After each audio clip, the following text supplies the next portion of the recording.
우리 마음을 모아서 주님께 찬양드리며 나가겠습니다. 찬송가 380장입니다.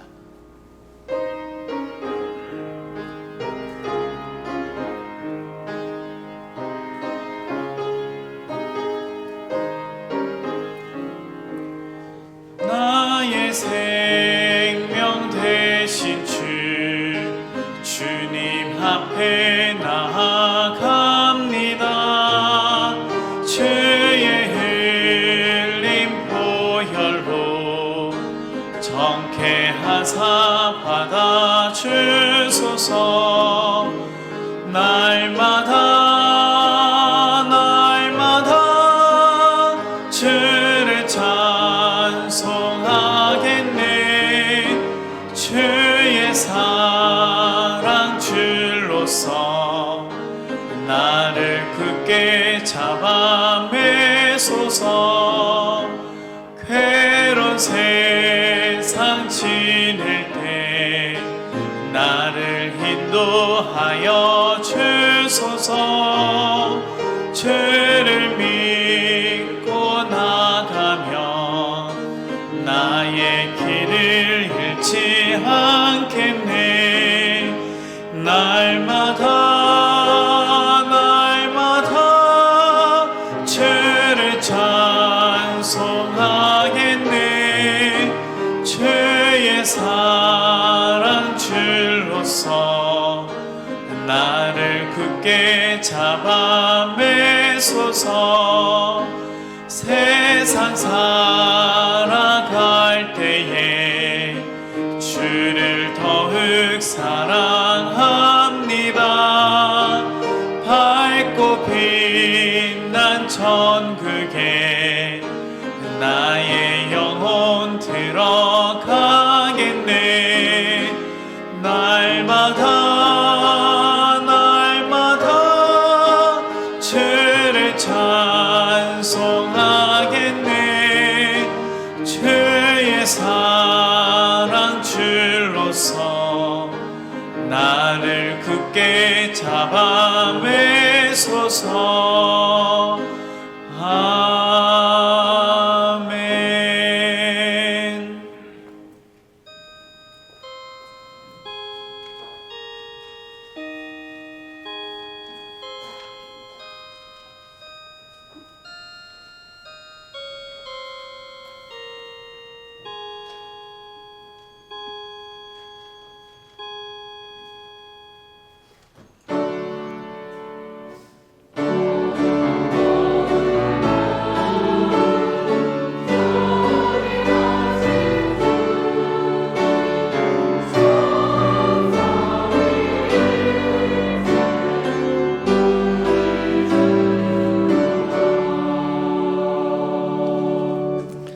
삼위일체가 되시는 하나님, 오늘도 에스겔 마른 뼈 골짜기 같은 인생을 살던 우리를 생명과 은총의 자리로 인도해 주심에 진심으로 감사드립니다. 이 시간 메마르고 팍팍해진 우리의 심령에 성령의 기름을 부으셔서 통회하고 자복하는 마음으로 정직하고 진실한 심령으로 오직 성삼위 하나님만을 전심으로 예배하기 원하오니 우리의 예배를 기뻐 받아 주시기를 예수 그리스도의 이름으로 간절히 기원드립니다. 아멘.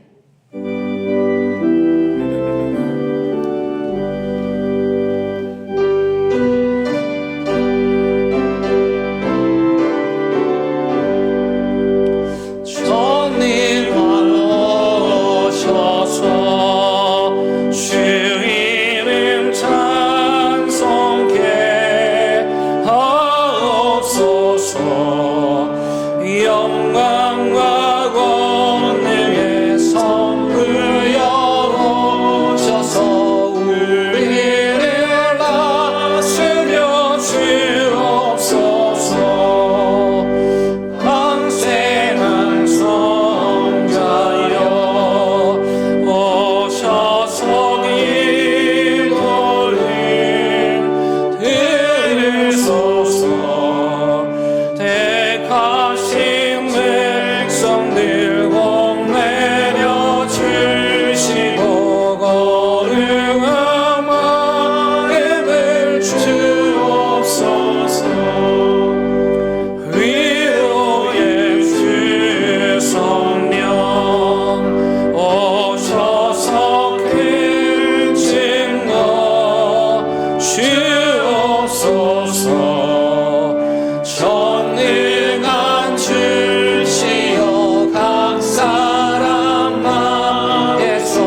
여호와 우리 주여, 주의 이름이 온 땅에 어찌 그리 아름다운지요. 주의 대적으로 말미암아 어린아이들과 젖먹이들의 입으로 권능을 세우심이요. 주의 손가락으로 만드신 주의 하늘과 사람이 무엇이기에 주께서 그를 생각하시며 그를 하나님보다 조금 못하게 하시고 주의 손으로 만드신 것을 다스리게 하시고 만물을 그의 발 아래 두셨으니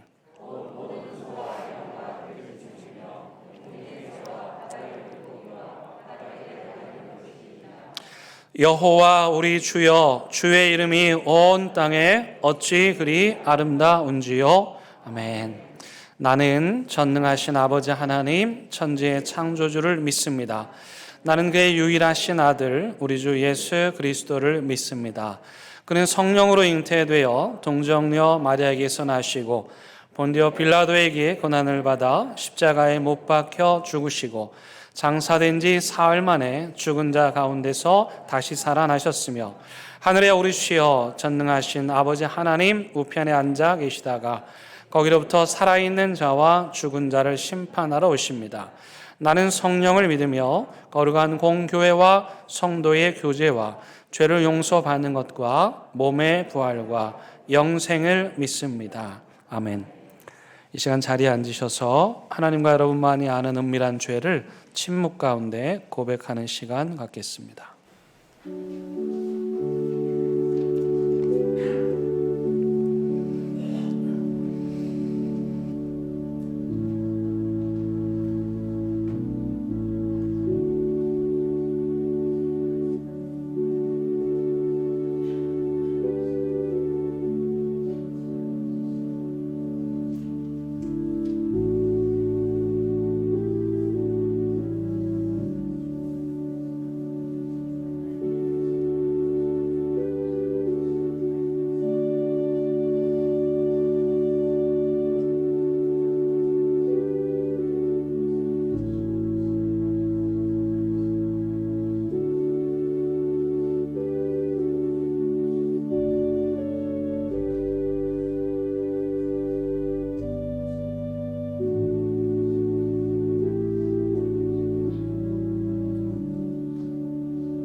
여기 참여하는 자들을 향한 하나님의 용서와 위로의 말씀이 있습니다.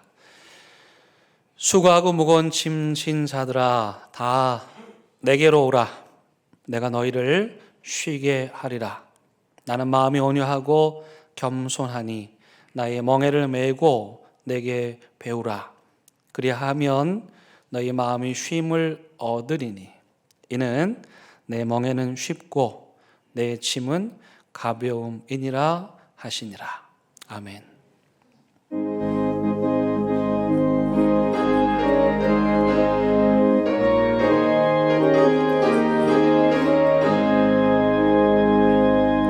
죄짐을 지고서 고나거든 내 마음속에 주 영접하며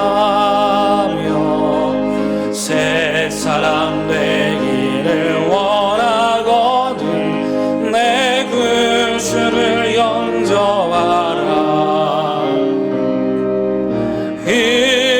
의심을 다 버리고 구주를 영접하라. 마음을 다 열어놓고 내 구주를 영접하라. 정결케 되리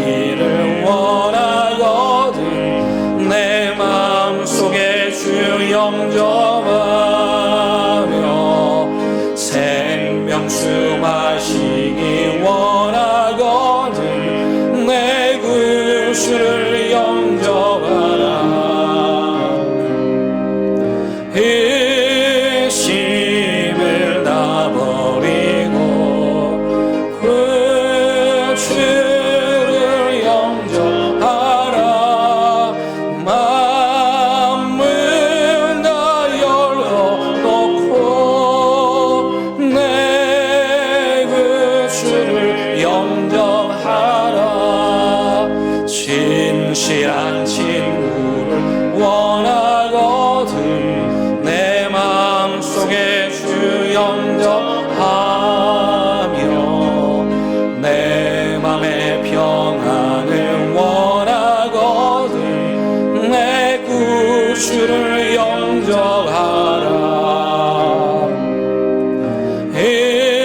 의심을 놔버리고 그 주를 영접하라.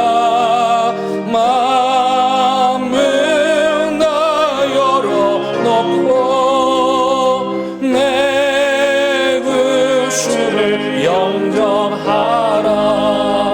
즐거운 찬송을 하려거든 내 마음속에 주 영접하며 평안한 복지에 가려거든 내 구주를 영접하라. 의심을 놔버리고 구주를 영접하라. 마음을 다 열어놓고 내 구주를 영접하라.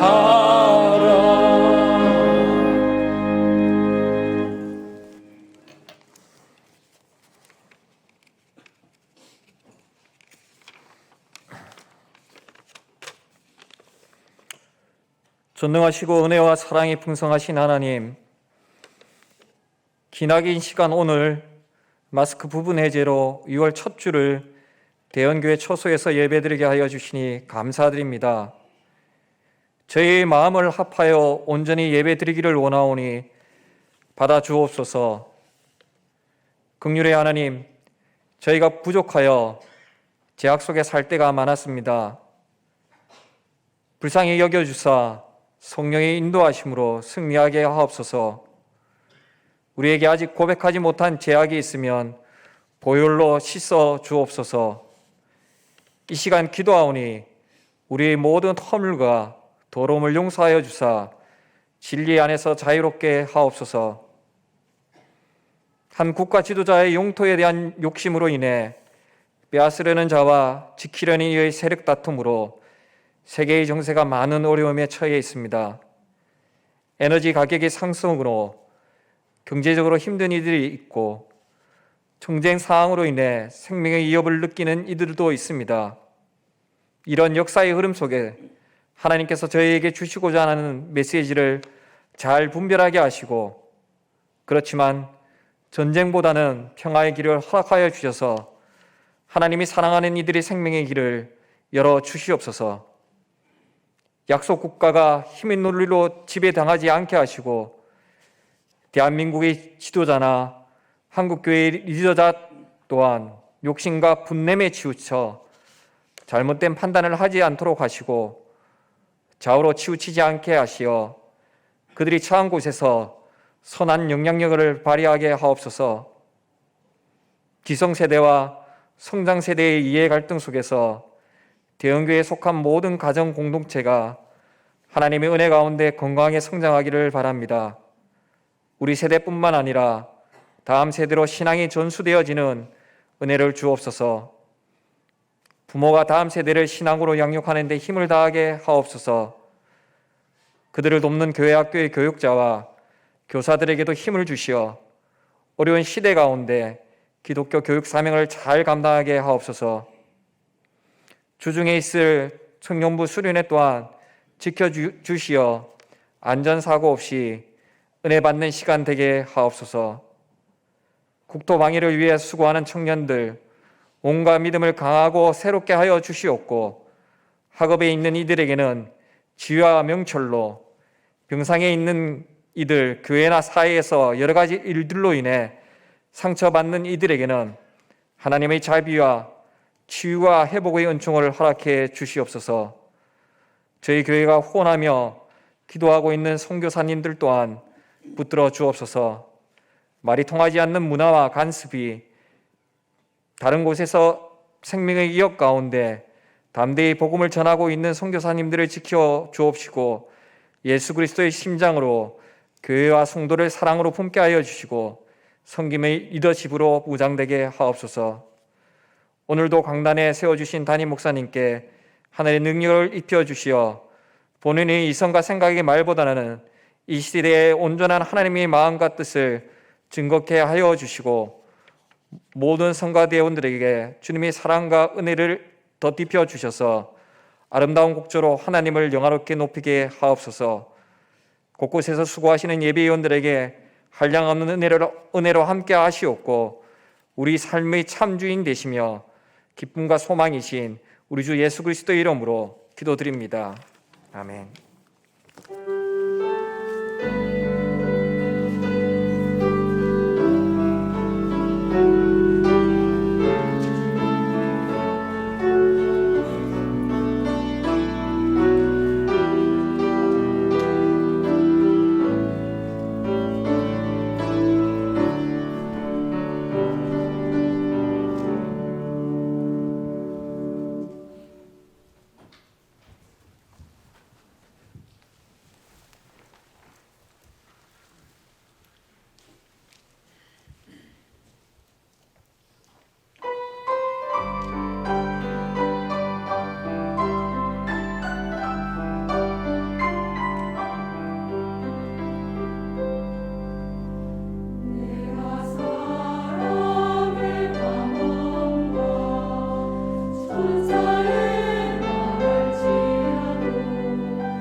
오늘 우리에게 주시는 하나님의 말씀은 사무엘상 6장 7절에서 12절의 말씀입니다.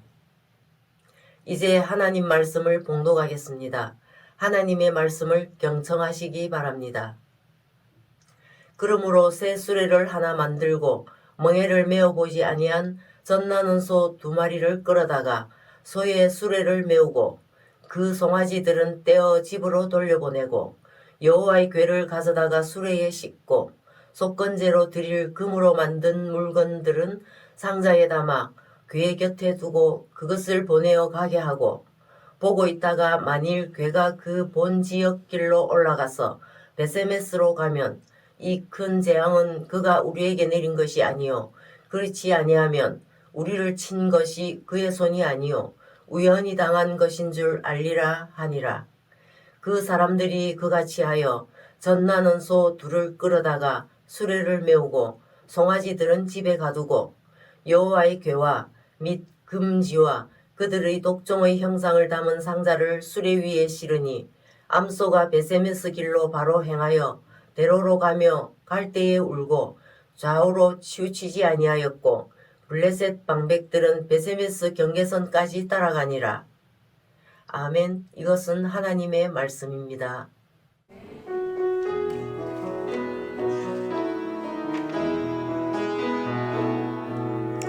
이 말씀 따라 지치지 않게 하시고 이 말씀 따라 사는 동안 주님 나라 이루소서. 우리가 신앙생활을 하다 보면은 하나님의 뜻이 궁금할 때가 있죠. 나를 향한 하나님의 뜻은 뭘까? 또 우리 가정을 향한, 또 우리 교회를 향한 하나님의 뜻은 뭘까 궁금합니다. 그래서 그 하나님의 뜻을 알기 위해서 우리가 이런저런 방법을 다 하는데요. 여러분들은 어떻습니까? 어떤 방법을 통해서 하나님의 뜻을 알고 또 분별하시나요? 일단 이 하나님의 뜻을 우리가 안다는 것은 어렵지 않습니다. 쉽습니다.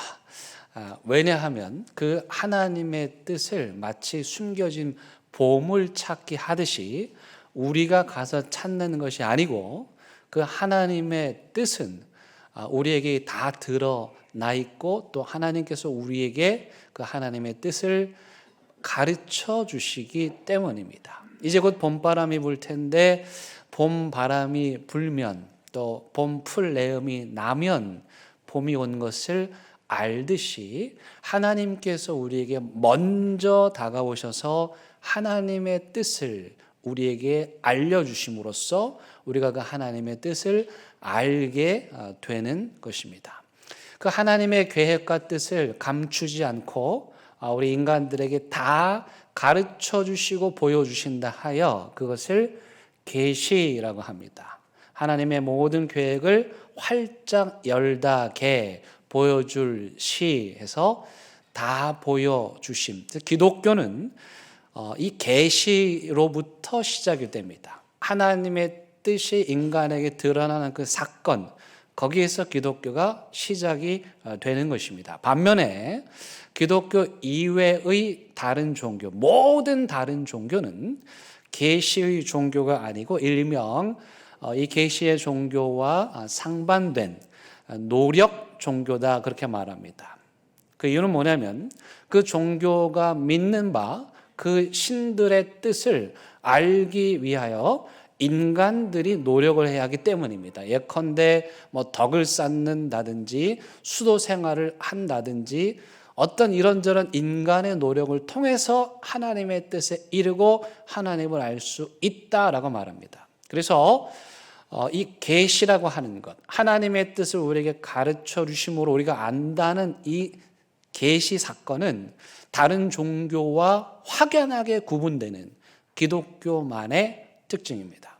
저와 여러분들이 지금 이 자리에 있는 것, 그래서 하나님을 믿게 된 것도 그 근원을 추적해 가보면 하나님이 먼저 우리에게 오셔서 하나님의 뜻을 우리에게 말씀해 주셨고 그 뜻에 따라 지금 여기 우리가 와 있는 것입니다. 지난주에 우리에게 새로 나오신 한 가족과 대화를 나누었는데 그분이 우리 교회에 그 가정이 우리 교회에 오게 된 동기가 뭐냐면 여러분 보통 교회를 올 때 어떻게 옵니까?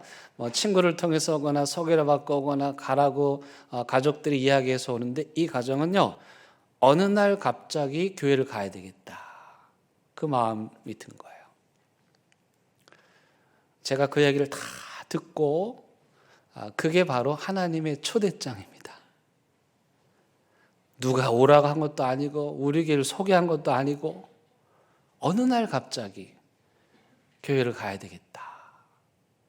그 마음, 하나님이 먼저 뜻을 보여주신 거죠. 이 가정을 향한 나의 뜻은 뭐다? 하나님 믿는 거다. 감사하게도 그 가정은 하나님의 초대에 부응해서 교회를 나오게 됐고 하나님을 믿게 된 거예요. 교회 나온 지 얼마 되지 않았지만 그래서 그분의 믿음은 100입니다. 예수 그리스도는 그렇게 우리에게 먼저 다가오셔서 말씀해 주시는 분이시죠. 그런데 이분의 경우는 좀 특별하긴 했지만 하나님은 하나님의 뜻을 다양한 통로를 통해서 말씀하십니다. 오늘은 하나님께서 말씀하시는 통로, 하나님의 뜻을 우리에게 드러내시는 그 통로 3가지를 말씀을 드리려고 합니다. 그 첫 번째는 뭐냐? 바로 예수 그리스도이십니다. 하나님께서는 인간들을 향한 사랑을 그 구체적인 사랑의 표현으로 외아들 예수 그리스도를 이 땅에 보내셨습니다. 그렇게 우리에게 사랑한다. 내가 너희와 함께 있기를 원한다. 라고 예수님을 통해서 말씀을 하셨습니다. 초대교회의 성도들, 특별히 예수님의 제자들은 그래서 눈에 보이는 예수님, 좀 부럽죠. 우리도 그랬으면 좋겠는데 제자들은 진짜 예수님을 눈으로 보고 그 눈으로 보는 예수님을 통해서 그 예수님 안에 드러난 하나님의 뜻을 알 수 있었습니다. 그러므로 그들이 함께 만났고 동고동락했고 생활했던 그 예수님은 바로 하나님의 모든 뜻이 담긴 분이셨죠. 그래서 마태의 신학의 근간은 바로 그 하나님이, 정확하게 말하면 하나님의 뜻이 예수 그리스도 안에 있다고 믿었습니다. 그래서 제자들은 그 예수님을 통해서 물론 처음에는 잘 깨닫지 못하고 또 의심하기도 했지만 그러나 궁극적으로 그들은 예수님을 통해서 하나님의 뜻을 깨닫고 알게 되었습니다. 그런데 문제는 우리는 그 예수님을 물리적으로 만날 수가 없잖아요. 그래서 제자들이 취한 방법이 무엇이냐면 자신들이 만난 그 예수님에 대한 이야기, 그분의 생각과 그분의 마음속 깊은 곳에 있는 기도와 그분이 가르쳤던 말씀들을 글로 적었습니다. 그게 뭐냐면 성경책입니다. 만약에 그 옛날에 휴대폰이 있었다면, 카메라가 있었다면 아마 제자들이 동영상으로 남겼을 텐데 아쉽게도 그때는 그게 없었어요. 그래서 이 제자들이 자신이 알고 있던 그 예수님에 대한 기록을 성경으로 남겨 우리에게 전해 주었습니다. 그러므로 하나님의 뜻을 알 수 있는 가장 확실하고 분명한 통로는 성경 말씀입니다.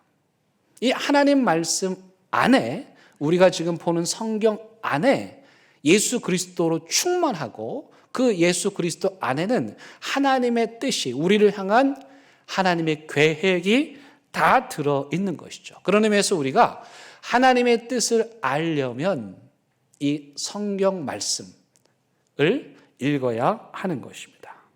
두 번째, 하나님께서는 우리에게 양심을 통해서 말씀하십니다. 우리 내면의 양심을 말하는 것입니다. 그래서 바울 사도와 베드로 사도는 우리에게 선한 양심을 가지라고 말합니다. 왜냐하면 그 양심이 하나님의 뜻을 분별하는 센서 역할을 하기 때문입니다. 좋은 양심의 센서를 가진 사람들은 하나님의 뜻이 아닌 일을 하면 여기서 삐 하고 경고음이 울리는 거예요. 그래서 그 일을 못하게 되는 거예요. 다른 사람들은 다 해요. 세상 사람들은 다 해요. 그래서 그럼 나도 해도 되겠지 했는데 여기서 삐 하고 경고음이 울리는 거예요. 아니, 이 정도는 괜찮은데? 근데 하나님 말씀으로 예민해진 양심의 센서는 우리가 하나님이 기뻐하시지 않는 일을 할 때 울린다고요. 여러분, 우리가 다른 사람을 다 속여도요, 우리 양심은 속일 수 없는 거예요. 괜찮겠지, 안 들키겠지, 뭐 남들 다 하는데, 근데 이게 안 되는 거예요. 그래서 우리가 선한 양심의 센서를 가지는 것이 왜 중요하냐? 하나님의 뜻을 명확하게 알 수 있는 거예요. 우리 양심이 불량해지면, 우리 양심의 센서가 고장이 나면 하나님의 뜻을 오해해서 해석하는 거예요. 왼쪽으로 가라는 하나님 말씀인데 여기서 잘못 해석해가지고 오른쪽으로 가는 거예요. 하지 말라는 하나님의 말씀인데 고집스럽게 또 하는 거예요. 그래서 우리 마음의 양심의 센서가 민감한 거, 이게 굉장히 중요한 겁니다. 마지막 세 번째는요, 하나님께서는 우리 주변에서 일어나는 상황을 통해서 말씀을 하십니다. 그래서 이 첫 번째 하나님의 그 뜻을 드러낸 통로인 성경 말씀과 두 번째 양심, 이 선한 양심, 이게 굉장히 중요한 것입니다. 왜냐하면 우리 주변에서 일어나는 모든 일들, 예컨대 국제 정세라든지 국내 상황이라든지 아니면 우리 가정과 직장에서 일어나는 모든 일들을 통해서 하나님께서 말씀하시기 때문에 그 돌아가는 일들을 우리가 자세히 살피고 성찰하고 분별하면서 그 사건들을 통해서, 그 일들을 통해서 하나님의 뜻을 알게 되는 겁니다. 오늘은 이 세 번째 초점을 맞춰서 말씀을 나누려고 하는데요. 이 말씀을 이해하기 위해서 여러분들에게 언약궤라는 것을 하나 좀 소개해 드리려고 합니다. 오늘 자주 등장하는데, 먼저 사진으로 한 장 보여드리면, 학자들이 이제 구약 성경을 보고 언약궤가 어떻게 생겼을까 그렇게 해서 재현해서 만들어 본 겁니다. 일단 나무로 되어 있는데 나무에 금을 입혔습니다. 크기는 약 113cm, 또 높이와 넓이는 68cm 정도 되는, 그리고 손잡이가 있어가지고 이 레위 사람들이 4명이서 어깨에 메고 그 운반을 하는 것입니다. 이 법궤는 뭐냐면은 하나님께서 임재하시는 장소입니다. 이스라엘 백성들에게 하나님께서 이스라엘 백성들이 눈으로 볼 수 있도록 계시하셨어요. 하나님이 보이지 않으니까 이스라엘 백성들로 하여금 구름을 통해서 영광 가운데, 여러분들 사진에서 보시는 법궤 위에 친히 임재해 주심으로써 이스라엘 백성들이 하나님이 우리에게 오셨구나, 마치 제자들이 예수님을 만남으로써 하나님 알았던 것처럼 그렇게 법궤 위에 하나님이 임재하심으로 하나님께서 그들과 함께하고 있다는 것을 알게 해주셨죠. 그래서 이스라엘 백성들이 광야에서 동서남북 진을 짜서 행진을 하였는데 그 중심에는 항상 성막이 있었고 그 성막 지성소 안에 법궤가 있었던 거예요. 그래서 동서남북 사방에 있는 이스라엘 사람들의 눈은 어디를 향하였느냐? 이 법궤를 향하는 거예요. 그래서 하나님의 영광이 그 위에 임하면 이스라엘 백성들이 짐을 싸서 출발. 또 그 영광이 그 자리에 멈추면 그러면 거기다 또 텐트를 치고 거기서 정박을 하고 그들의 모든 시선을 이 하나님께로 향하는, 성막 위에 계신, 영광 가운데 계신 하나님께로 향하여서 행진하고 또 멈추기를 반복하였습니다. 그러다 보니까 이 이스라엘 사람들에게 있어서 언약궤는 곧 하나님이라고 생각을 하게 되었습니다. 이 언약궤가 오늘 우리가 읽고 있는 사무엘 시대에는 엘리 제사장이 있었던 실로 성소에 있었습니다. 근데 그때 이스라엘 백성들이 블레셋과 전쟁을 치르게 됐어요. 근데 이스라엘 사람들이 나갔다가 블레셋에게 대패를 하게 됩니다. 4,000명이나 전사를 한 거예요. 다시 돌아와서 작전을 짰는데 작전의 결론은 뭐였냐면 우리가 저 언약궤를 가지고 나아가자. 왜 그런 생각을 했을까요? 그 언약궤 위에 하나님께서 계속 반복적으로 임재하시다 보니 이스라엘 백성들이 언약궤와 하나님을 동일시하게 된 거예요. 그래서 마치 지금 이 이스라엘 사람들은 저 언약궤를 가지고 가면 부적처럼 저 언약궤가 자신들을 지켜줄 것이라고 생각했던 것이죠. 하지만 이것은 착각입니다. 하나님은 그렇게 눈에 보이는 언약궤 위에 이스라엘 백성들을 위해서 임재하시긴 했지만 그 언약궤가 하나님은 아닌 거죠. 이 대목은 이스라엘 백성들이 얼마나 영적으로 어두웠고 타락했는지를 보여주는 거예요. 결과가 어떻게 됐습니까?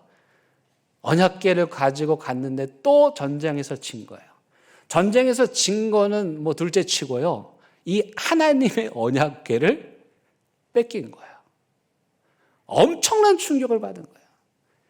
그때 당시 고대에서의 전쟁은요, 신들의 전쟁입니다. 전쟁에 나가기 전에 각자 자기가 믿는 신들에게 기도하고 그러고 나가서 전쟁을 하는 거야. 그러면 그 전쟁에서 이기면 누가 이기게 해준 거예요? 내가 믿는 신이 이기게 해준 거예요. 근데 지금 이스라엘 백성들이 자기가 믿는 하나님 그 언약궤까지 가지고 나갔는데 진 거예요. 블레셋 사람들이 그 언약궤를 뺏었다는 의미는 뭐냐면 블레셋 사람들이 믿는 다곤 신이 이겼다. 그러므로 하나님은 가짜다. 그런 뜻이죠. 근데 뜻밖의 일이 벌어집니다. 이 블레셋 사람들이 언약궤를 가지고 갔어요. 그리고 자신들의 그 신전에 다곤 신을 모신 신전에 갔다가 둡니다. 어떤 일이 일어납니까? 그 다음날 일어났더니 세상에 자신들이 믿는 다곤 신이 언약궤 앞에 엎드려 있는 거예요. 깜짝 놀라가지고 그 다곤 신을 다시 일으킵니다. 그 다음날 갔더니 어떤 일이 있었어요? 이 다곤 신의 목과 팔이 잘린 채 그 몸뚱아리가 또 엎드려 있는 거예요. 이 블레셋 사람들이 충격을 받은 거예요. 이게 어떻게 된 일인가? 기이한 일이다 해서 이걸 어떻게 해야 될까 생각을 한 거죠. 근데 거기서 끝난 것이 아니고요. 그 언약궤를 모신 다곤 신전 주변의 사람들에게 전염병이 퍼진 거예요. 도저히 견딜 수가 없어서 그 마을 사람들이 다른 도시로 언약궤를 보내버립니다. 그 당시 블레셋에는 5개의 대도시가 있었는데 다른 도시로 보냈어요. 근데 거기에서도 똑같은 일들이 벌어지는 거예요. 또 다른 곳으로 보냈어요. 그런데 또 똑같은 일이 벌어지는 거예요. 여러분, 우리가 살아가다 보면 우리가 생각하지 못했던 일들이 일어날 때가 있잖아요.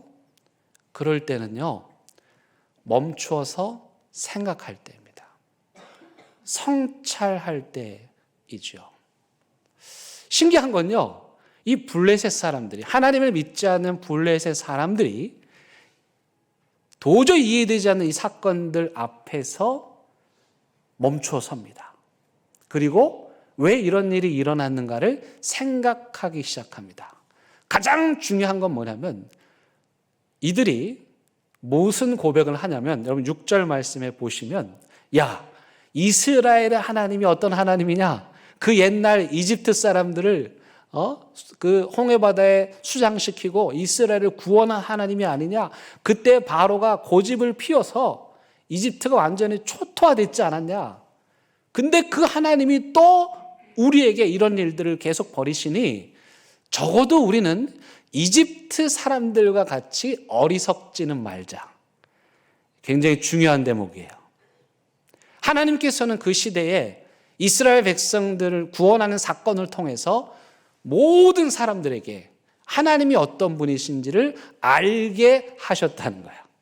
그래서 이 블레셋 사람들도 하나님이 어떤 분이신지를 그 홍해 구원 사건을 통해서 알고 있었는데 지금 그 일들이 자신들에게 일어나니까 그게 두려운 거죠. 그래서 뭐라고 말하냐면, 야, 우리가 적어도 지금 우리 신전의 신이 꼬꾸라지고 우리가 이 전염병이 돌지만 적어도 이 일이 계속되게 하지 말자. 우리 고집 피우지 말고 여기서 우리가 멈추어 서서 이것이 하늘로부터 온 하나님의 뜻인지 아니면 우연한 사건인지 한번 생각해 보자. 아무리 생각해도 이건 범상치가 않은 거예요. 그래가지고 이 사람들이 내린 결론이 뭐냐? 이 언약궤를 다시 돌려보내는 거예요. 근데 문제는 가지고 올 때보다 돌려주는 게 더 어려운 거예요. 여러분 잘 생각해 보세요. 이 언약궤를 부적처럼 사용했을 때 하나님은 그 언약궤를 나무 상자처럼 취급하셔서 이방 사람들에게 빼앗기게 하세요. 근데 그 반대로 블레셋 사람들이 하나님의 언약궤를 그저 나무 상자처럼 취급할 때에는 하나님께서는 그들에게 영광을 드러내셨다는 거예요. 블레셋 사람들은 비록 하나님을 믿지는 않았지만 그것이 하나님의 심판인 것을 알았고 어떻게 하면 이 하나님의 심판을 멈출 수 있을까를 머리를 맞대고 고심을 한 거예요. 그리고 내린 결론, 야, 그 이스라엘 사람들 보니까 거기 그 속건제라는 걸 한다더라. 이럴 때는 우리도 해야 된다. 그래가지고 속건제 제물을 준비하는데 제물은 전혀 법에 어긋나는 것들이에요. 자기들 생각대로 만든 거예요. 어떤 예물이었습니까? 금 형상의 쥐 5마리. 그 다음에 전염병 돌았던 그 독종을 상징하는 금 덩어리 5개. 왜 5개일까요? 그건 뭐냐면 블레셋의 도시가 5개였기 때문이에요. 그 5개의 주요 도시에 일으킨 전염병을 하나님 막아주세요. 그런 의미로 황금지 5마리, 금 독종 5개를 만들어서 하나님께 제물로 드리는 거예요. 그 다음에 여러분 이걸 끌고 가야 되잖아요. 이걸 들고 가야 되는데 그래서 수레를 하나 마련합니다. 어떤 수레를 마련하냐? 아직까지 한 번도 사용하지 않은. 그러니까 이 사람들이 그래서 하나님을 존중하는 거예요. 야, 사용했던 수레는 아무리 생각해도 안 될 것 같아. 그래가지고 한 번도 써보지 않은 새 수레를 준비합니다. 그 다음에 이 수레를 누가 끌어야 되겠어요? 소가 끌어야 되는데 어떤 소를 준비하냐? 여기 이게 중요합니다. 이들이 소를 준비하는데 어떤 소냐? 지금 막 송아지 새끼를 낳은 어미소. 그것도 한 마리가 아니라 2마리예요.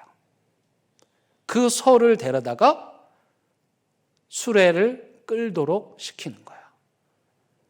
근데 여러분, 이 블레셋 사람들이 왜 그렇게 했냐면 지금 우리가 당하고 있는 일이 우연인가 아니면 하나님께서 계획하신 일인가를 알고 싶었어요. 그래서 지금 이 블레셋 사람들이 준비해 놓은 거는요, 불가능한 일이에요. 도저히 될 수 없는 일이에요. 왜냐하면 여기 여성 성도님들 계시지만 아이 키우실 때 수유하셨잖아요. 그때 전몸살 기억하시죠? 제 아내도 전몸살 알았는데 저는 잘 모르겠지만 남자들은 모르지만 전몸살의 고통을 아시죠? 근데 지금 젖먹이는 어미소를 새끼 송아지가 떼어놓는 거예요. 전몸살이 났겠죠. 그리고요, 미물도요, 제 새끼는 좋아하는 거예요. 근데 송아지는 우리에다 놔두고 지금 어미소를 떼어놓은 거예요. 여러분, 송아지도 그럴 때 눈물 흘립니다.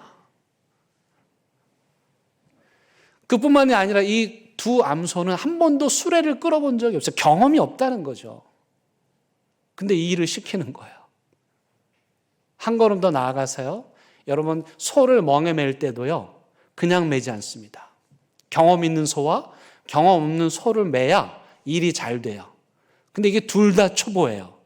그럼 어떻게 되겠어요? 지멋대로 가는 거죠. 못 가는 거예요, 싸우느라고. 그러니까 지금 이 암소는요, 이 수레를 끌 수가 없는 거예요. 자기가 아파서도 견딜 수가 없어도 쓰러질 거고요. 새끼가 보고 싶어서 뒤돌아 설 거고요. 뒤뚱거려야 될 거고요. 가다가 쓰러질 거라고요.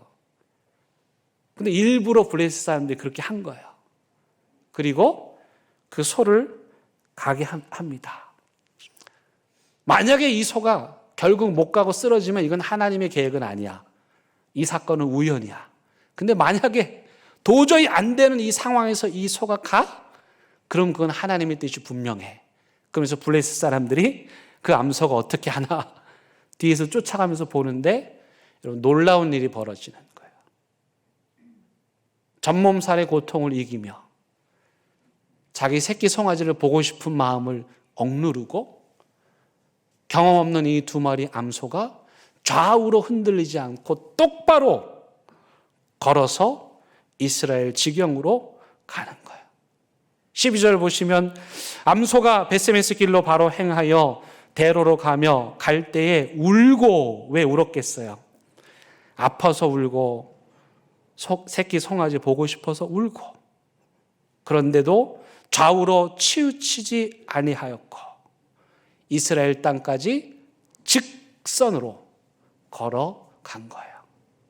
그제서야 이스라엘 이 블레셋 사람들이 아하, 이건 100% 하나님의 계획이다.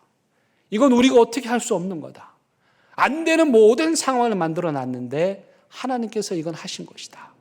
그렇게 뉘우치고 돌아가게 되는 거예요.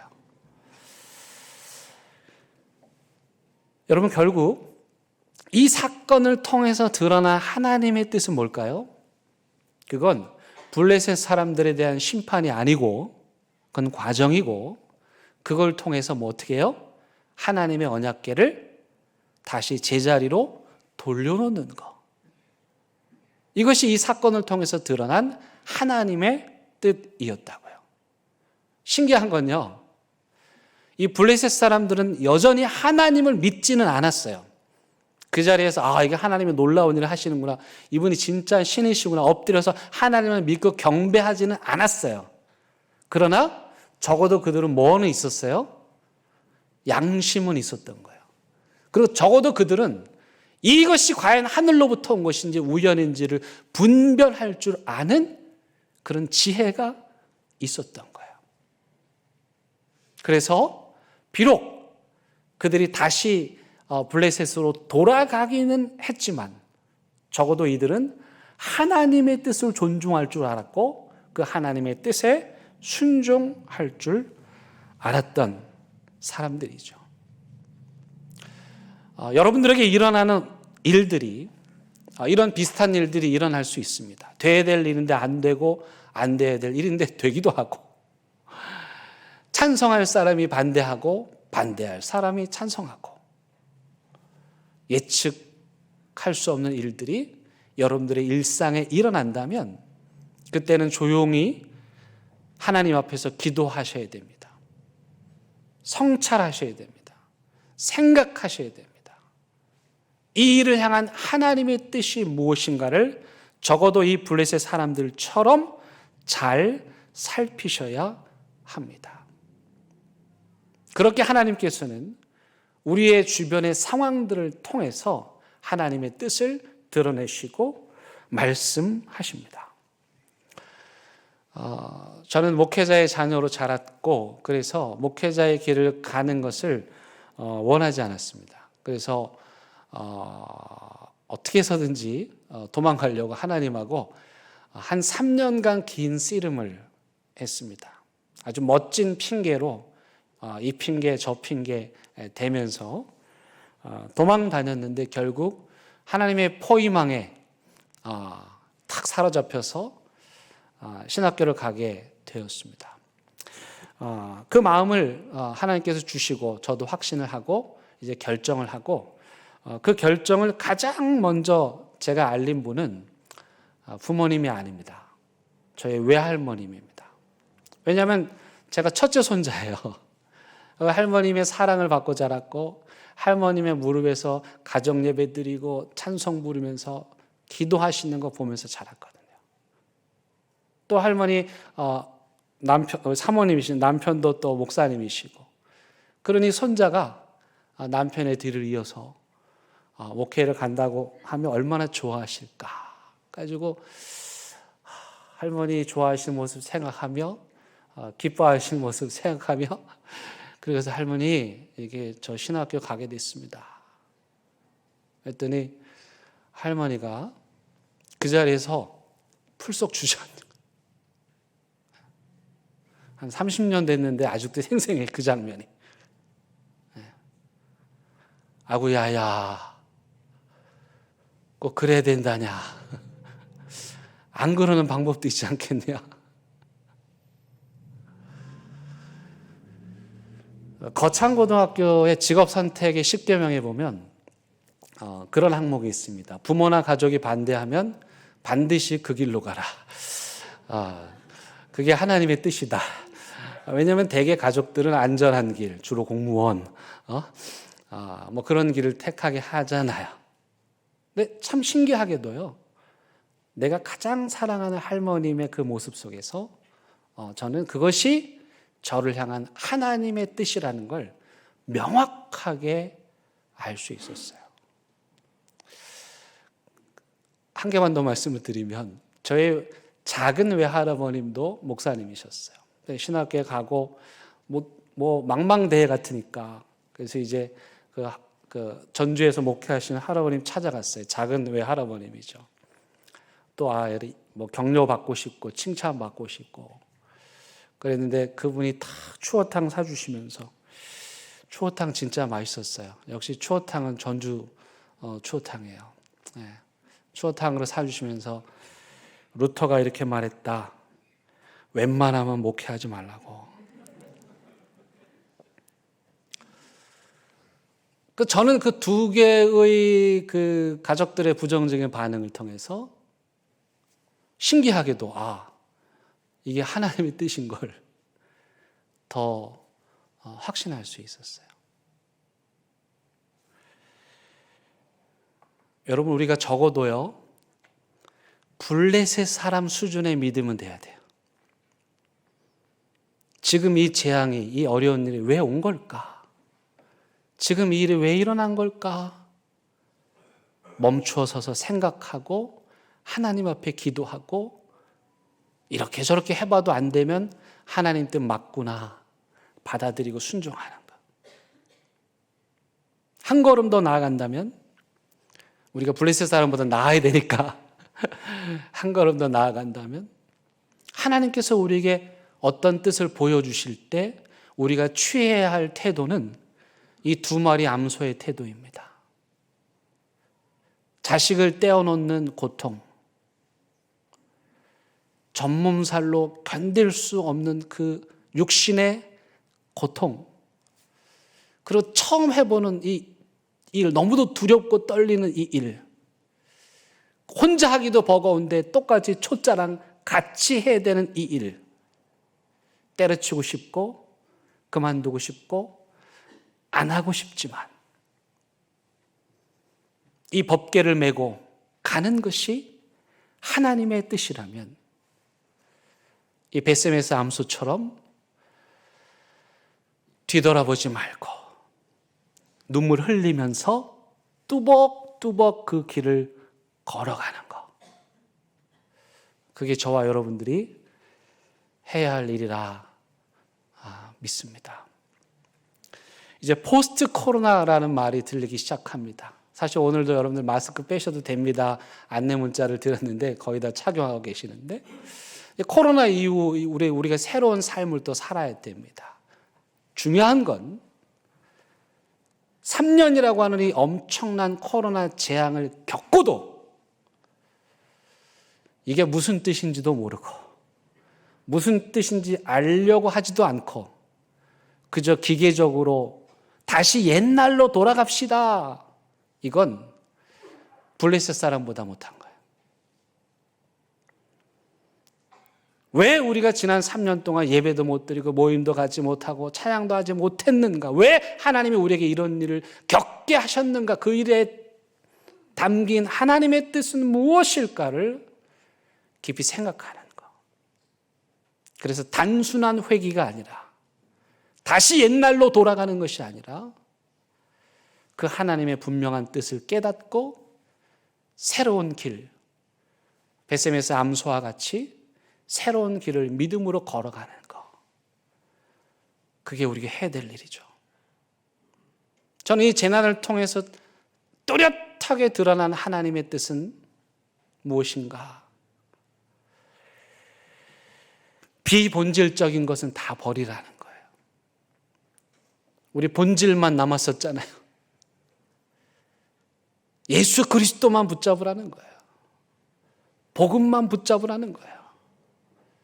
그리고 하나님이 기뻐하는 교회가 돼서 우리는 비록 눈물 흘릴지라도 믿음으로 이 길을 걸어갈 때 하나님께서 대형교회를 새롭게 해주실 줄로 믿습니다.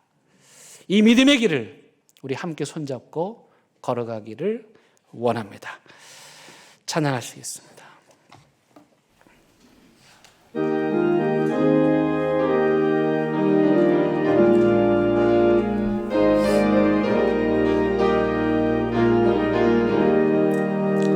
주님의 뜻을 이루소서. 고요한 중에 기다리니 진흙과 같은 날 믿으소. 주님의 영상 만드소서. 주님의 뜻을 이루소서. 주님 발 앞에 엎드리니 나의 맘속을 살피시소. 눈 못 아이게 하옵소서. 주님의 뜻을 이루소서. 병들어 몸이 피곤할 때 권능의 손을 내게 펴서 강건케 하여 주옵소서. 주님의 뜻을 이루소서. 온전히 나를 주장하사 주님과 함께 동행함을 만민이 알게 하옵소서.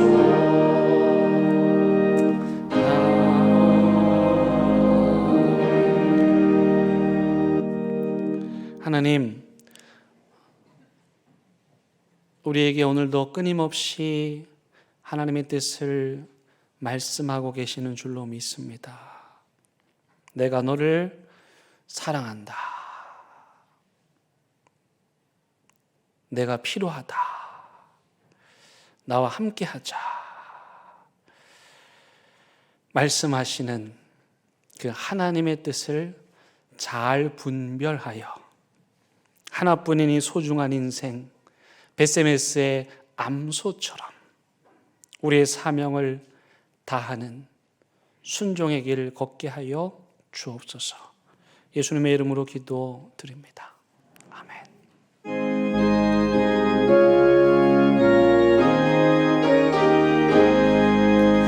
진리와 생명 되신 주 위엄을 바치옵니다. 믿음과 소망 사랑에 한 마음 되게 하소서.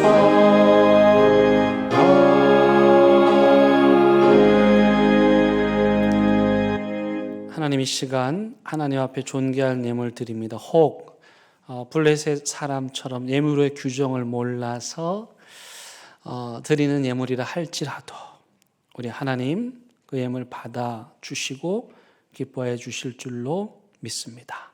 그 믿음의 고백 축복하셔서 이 땅을 사랑하는 데 필요한 모든 것들 넉넉하고 풍성하게 채워 주옵소서. 이 물질이 이 땅에 하나님의 뜻을 전하는데 귀하게 사용되게 하여 주옵소서. 오늘도 하나님의 뜻을 알지 못하는 세상을 향하여 나아갑니다.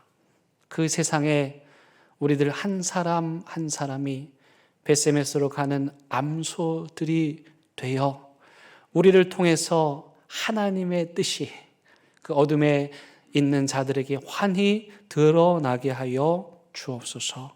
예수님의 이름으로 기도드립니다. 아멘. 우리 옆에 있는 분과 인사 나누시겠습니다. 우리 잘 오셨습니다. 반갑습니다. 환영합니다. 감사합니다. 온라인 예배 드리시는 분들 계십니다. 우리 손 흔들어서 한번 인사해 주시면 감사하겠습니다. 반갑습니다. 교회 소식 나누겠습니다. 우리 나라에서 마스크 착용에 대한 그 규칙이 바뀌면서 이제 우리도 새롭게 이제 적용을 해야 하는데 우리가 안내 문자를 드렸습니다만은 2월 한 달 동안은 그 과도기로서 우리가 예배 인도자 또 안내하시는 분들은 마스크를 착용을 하고 예배 드리는 여러분들은 자율에 맡기도록 그렇게 하겠습니다. 근데 자율에 맡긴다고 말씀을 드렸는데도 거의 다 지금 착용을 하고 계시죠. 이상하게 왠지 빼면 좀 미안한 것 같기도 하고, 저도 엘리베이터에서 안 쓰고 탈 때 약간 아무 잘못이 없는데 좀 미안한 마음도 들고, 아마 그런 어색한 시간을 한동안은 보내야 할 것 같습니다. 그래도 나는 도저히 호흡이나 이런 거에 불편하다 하시는 분들은 예배 중에 마스크를 빼고 예배 드리셔도 상관은 없습니다. 어쨌든 2월 한 달 동안은 우리가 이렇게 교회 내부적으로 지키도록 하겠습니다. 오디오 바이블 가이드북이 새로 나왔습니다. 여기에 굉장히 좋은 내용들이, 많이 알찬 내용들이 들어 있습니다. 여러분 가지고 가셔서 오디오 바이블 들을 때 참고하시기 바랍니다. 이번 주 금요일은 허프 선교회와 함께 하는 기도회입니다. 한 달에 한 번씩 우리가 선교를 생각하고 선교지를 위해서 기도하는 시간을 갖습니다. 이번 주에는 제가 말씀을 전하려고 합니다. 많이 참여해 주시기를 바랍니다. 오늘 오후에 우리 전도 세미나가 전도위원회 주관으로 있습니다. 전도위원회 회원들, 새가족 회원들 뿐만 아니라 전도에 관심이 있고 배우기 원하시는 분들은 누구라도 참여하실 수 있습니다. 다음 주에는 우리 찬양 세미나가 있습니다. 우리 찬양 대원들 또 찬양단 마찬가지로 또 원하시는 분들 모두 참여하실 수 있습니다. 우리 주차 안내해 주실 분이 좀 필요하다고 합니다. 여러분 봉사하기 원하시는 분들은 김진 목사님께 연락해 주시기 바라고, 이번 주 금요일, 토요일 우리 청년부 수련회 위해서 기도해 주시기 바랍니다. 우리 아동부에서 기특하게도 우크라이나 전쟁 난민 돕기 성금을 모아 주었습니다. 우리 총회 사회봉사부에 잘 전달하도록 하겠습니다. 오늘 예배 후에 이 자리에서 재직해 있고요. 지난 임명 때 누락된 분들, 집사님들 또 우리 교사 새로 임명합니다. 집사는 김성리, 김정혜, 최지호 집사님 3분 임명하고요. 교사는 서혜인, 이현우 집사님을 아동부 교사로 임명합니다. 맡겨진 사명 잘 감당하시기를 바라겠습니다. 우리 황정현, 최혜진 성도님, 우리 재율이 엄마 아빠인데 서울로 이사를 가시게 되었습니다. 우리 교회 온 지 얼마 안 됐는데 사실 떠나보내기가 너무 제가 서운하고 안타까운데, 하나님께서 또 더 큰 계획을 갖고 이사하게 하셨습니다. 아까 제가 설교 때 말씀드렸던 그분이 바로 이 가정입니다. 하나님께서 그 마음 주셔서 이 교회를 인도하셨어요. 그래서 또 지금 가는 곳도 제가 보니까 하나님의 인도하심이더라고요. 그래서 우리가 위해서 기도해 주어야 하겠고, 그곳에서 새로운 삶을 잘 살아갈 수 있도록 여러분 마음으로 격려해 주시기 바랍니다. 아마도 부산에 다 가족이 있으니까 종종 내려오긴 하겠지만 이번 주에 이제 이사를 하고 올라가게 되는데, 우리 두 분 잠깐 일어나서 우리 뒤에 계신 분들에게 우리 인사하도록 하겠습니다. 이게 박수 칠 일인지는 모르겠습니다만 어쨌든 뭐 박수를 쳤으니까 뭐 물을 수는 없고, 우리 그 피부과 의사십니다. 우리 가셔서 잘 적응하고 또 우리 재율이 믿음 안에서 잘 키울 수 있도록, 고맙게도 우리 교회에서 잘 적응을 했고 또 서울에 가서도 좋은 교회에 하나님께서 인도해 주실 줄로 믿습니다. 이제 다 함께 일어나셔서 결단의 찬양 부르시겠습니다.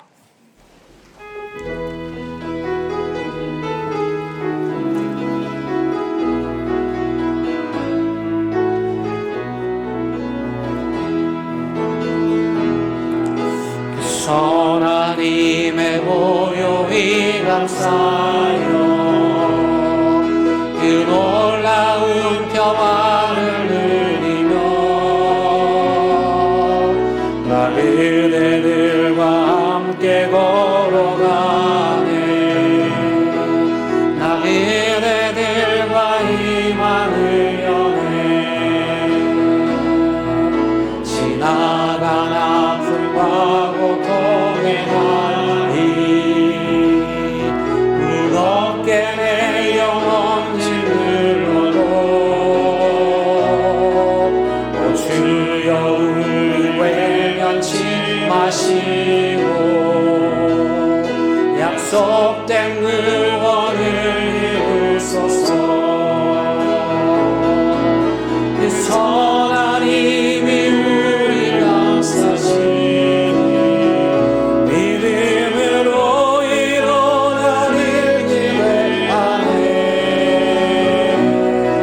주 언제나 우리와 함께 계셔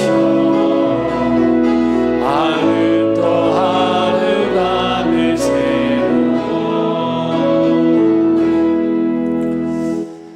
우리 주님 예수 그리스도의 은혜와 하나님의 크신 사랑과 성령님의 인도하심이 말씀을 통해서 우리의 양심을 통해서 상황을 통해서 우리에게 하나님의 뜻을 드러내 주심을 잘 알아 다른 데 마음 뺏기지 아니하고 오직 이 베스메스의 암소들처럼 하나님의 뜻을 따라서 남들이 반대하는 길이라 할지라도 눈물 흘려야 하는 길이라 할지라도 믿음으로 순종 또 순종하며 예수 그리스도의 제자의 길을 걷기로 다짐하고 또 다짐하는 사랑하는 태영교회 모든 성도들 위해 이들의 가정과 일터와 사업장 위에 온라인 예배를 드리고 있는 가정의 재단 그리고 또 부르심에 따라서 왜인지 모르지만 하나님의 뜻에 순종하여 떠나는 제유린의 가정 위에 이 나라 이 민족 위에 이제부터 영원토록 함께 하시기를 간절히 축원하옵나이다. 아멘.